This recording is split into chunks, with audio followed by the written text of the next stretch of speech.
Welcome back to online classes. Today in civics, we are going to see chapter number 6, that is understanding our criminal justice system. So, when we see someone violating the law, we immediately think of informing the police. That means when, for example, if anyone sees the murder or where we come if we come to know about a theft, so immediately we think of informing the police. You might have seen either in real life or in the movies this thing. Police officers filling reports and arresting persons. Because of the role played by the police in arresting persons, we often get confused and think that it is the police who decide whether a person is guilty or not. So this, however, is far from true. So that is not true. After a person is arrested, it is a court of law that decides whether the accused person is guilty or not. According to the Constitution, every individual charged of a crime has to be given a fair trial. Now, uh, in this chapter, we'll see about the fair trial. You have heard about an FIR also in previous chapter we have studied. We'll see who is a public prosecutor, and in this chapter we use a fictional case of theft to try and highlight the process as well as the role of different individuals in the criminal justice system. Most cases go through a process that is similar to the one discussed in our fictional case. Therefore, understanding these processes as well as the role that different persons should play within the criminal justice system is crucial, so that if ever the occasion should arise, you are aware of the processes that should be followed. So, now we'll go through a storyboard. Uh, at their apartment in Mumbai, Mrs. Shinde is getting dressed. She has been frantically searching for her gold chain for over an hour. So, I am sure it was in this drawer. Where could it be? Mrs. Shinde was speaking. Then, Mr. Shinde, hurry up. We are going to be late for the wedding. So Mr. Shinde says, I can't find my gold chain. It's not in the drawer. I suspect that Shanti might have stolen it. She always spends a long time dusting my room. So here Shanti has been working in the house for the past 3 years. Shanti, have you begun to steal now? And that too, my gold chain. Bring your trunk. I want to search it. We have called the police, so if you have the chain, return it now. Mrs. Shinde said to Shanti. Madam, I haven't stolen it. Shanti says. Now, Mr. Shinde. Mr. Shinde searches Shanti's trunk and finds an envelope with rupees 10,000 in it. He screams at Shanti, saying that this is the money she got from selling the chain. Now Shanti says, Saab, my brother and I have been saving this money over the last 1 year. We want to buy a bull when we go to our village. Madam, I am innocent. Now, Mr. Shinde. Mr. Shinde has come to the police station. I have come to file an FIR. There has been a theft in my house. My maid Shanti has stolen my wife's necklace. Sub Inspector Rao records Mr. Shinde's FIR. That is first information report. Next scene you can see here. Mr. Shinde returns with Sub Inspector Rao. I will now write the statements that Mr. and Mrs. Shinde make about this theft. Let me seal the envelope that has the money and take it with me as evidence. I am arresting Shanti and taking her to the police station. Policeman arrested her. So now Shanti speaks. Please don't let him take me. I have not stolen the chain. This is my hard earned money. Sushil, Shanti's brother, arrives and pleads with Sub Inspector Rao to release Shanti. Sub Inspector says that she has been arrested for the theft of a gold chain. You can go to the court and get a bail order. Now, Shanti's brother is saying that, but where will I get the money to hire a lawyer? And who will stand as surety for her? You have taken all of our savings and sealed it. So, for this, S.I. Rao forcibly keeps Sushil in the police station for 2 days. Sushil is abused and beaten by S.I. Rao and other police constables. They try and make him confess that he and his sister Shanti had a gang of domestic servants that had stolen jewelry from other homes.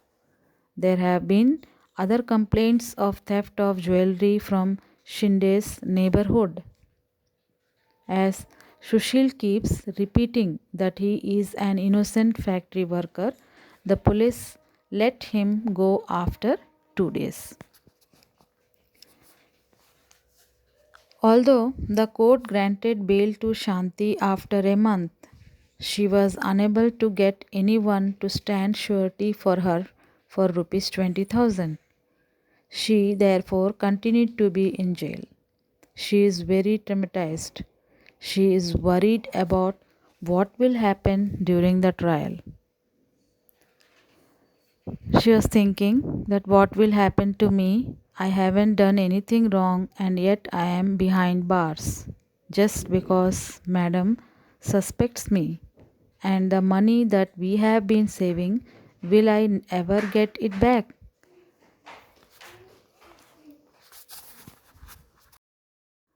Traumatized means shocked or upset.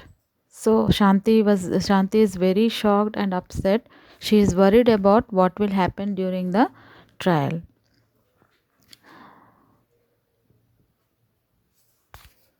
The police files a charge sheet in the magistrate's court. The court gives a copy of the charge sheet including statements of witnesses to Shanti. Shanti tells the court that she has no lawyer to defend her against this false case of theft. Here, charge sheet means a record made in police station of the charges against a person.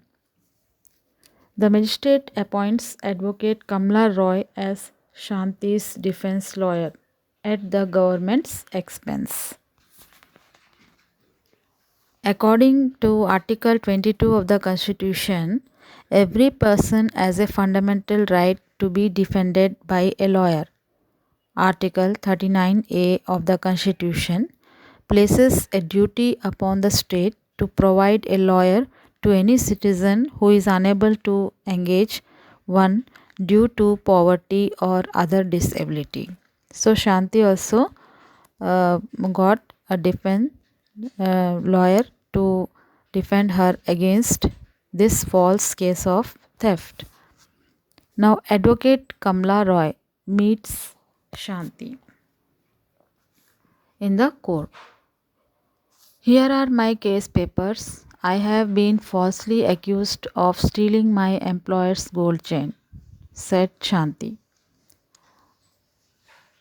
They found rupees 10,000 in Shanti's trunk and said that this was the money she got from stealing the chain, but that is money that we have been saving up together, said Shanti's brother Shushil. The court frames a charge of theft of Mrs. Shinde's gold chain and possession of money rupees 10,000 got from selling stolen property against Shanti. I plead not guilty and I claim trial. Now the trial before the magistrate begins. The public prosecutor appears in the case on behalf of the state. He presents Mrs. and Mr. Shinde as a key witnesses. So tell me, Mrs. Shinde, how did the gold chain go missing? Now Mrs. Shinde says that I had kept my chain in the drawer. Shanti stole it. No other outsider except Shanti goes into my room. Mr. Shinde searched her trunk in front of me and we were shocked to find rupees 10,000 in an envelope. Shanti got this money from selling my gold chain. She is a thief. Next, Advocate Roy cross-examines the prosecution witnesses Mrs. Shinde. Now Advocate Roy, who was the lawyer from the side of Shanti, she cross-examined the prosecution witness Mrs. Shinde. So, what you are basically saying is that you did not see Shanti steal the chain, nor did you recover the chain on Shanti. Also, in the 3 years that she has worked for you, nothing has been stolen from the house. You were also regularly paying her rupees 1,000 as salary each month. Advocate Roy examines Shushil and his employer as defense witnesses. Through their testimonies, she is able to show that the rupees 10,000 found in Shanti's trunk could well be the earning of Shushil and Shanti. As the trial is nearing completion, Shushil learns that Inspector Sharma has busted a gang of young men who have been stealing jewelry from the Shinde's neighborhood. Busted means to arrest somebody. So Shushil, the brother of Shanti, learns that Inspector Sharma has arrested a gang of young men who have been stealing jewelry from the Shinde's neighborhood. Some of Mrs. Shinde's sons' friends are part of this gang. Mrs. Shinde's chain has been found on them. Shushil tells Advocate Roy about this. Advocate Roy now calls Inspector Sharma as a defense witness. Advocate Roy asks to Inspector Sharma, "Can you show and tell us what you have found?" Now Inspector is speaking. "Here is the chain that has been identified by Mrs. Shinde as hers. We busted a gang of boys who had stolen the chain. These boys have admitted that they stole the chain." So Inspector Sharma has said that he has got the chain, and this was identified by Mrs. Shinde also, that chain is hers only, and that chain the inspector got from a gang of boys who had stolen the chain. So that these boys also have admitted that they have stolen that chain. And the next is the judge hears the testimony of all witnesses. After the testimony of Inspector Sharma, Advocate Roy argues before the judge that it has now been established that Shanti is innocent and should be acquitted.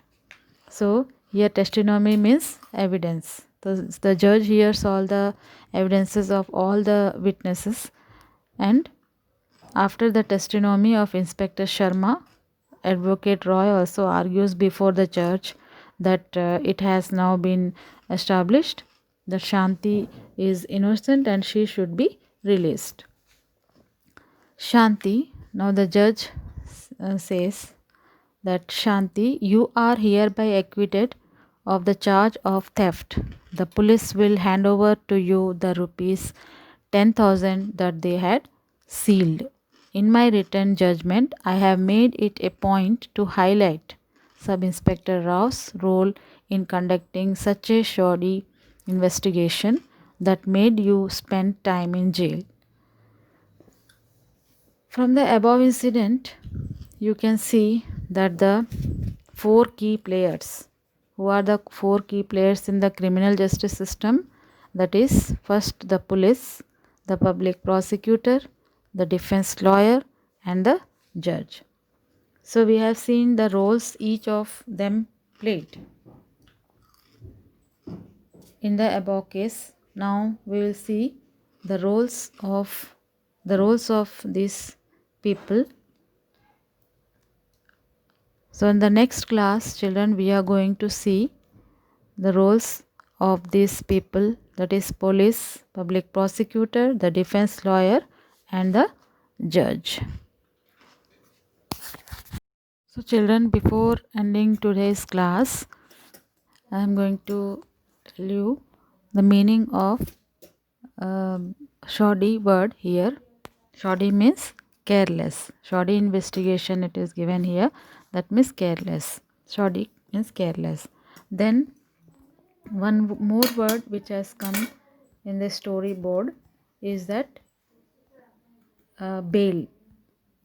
According to the court, although the court granted bail to Shanti after a month, that bail means here, let me tell you, the temporary release of an accused person waiting for trial.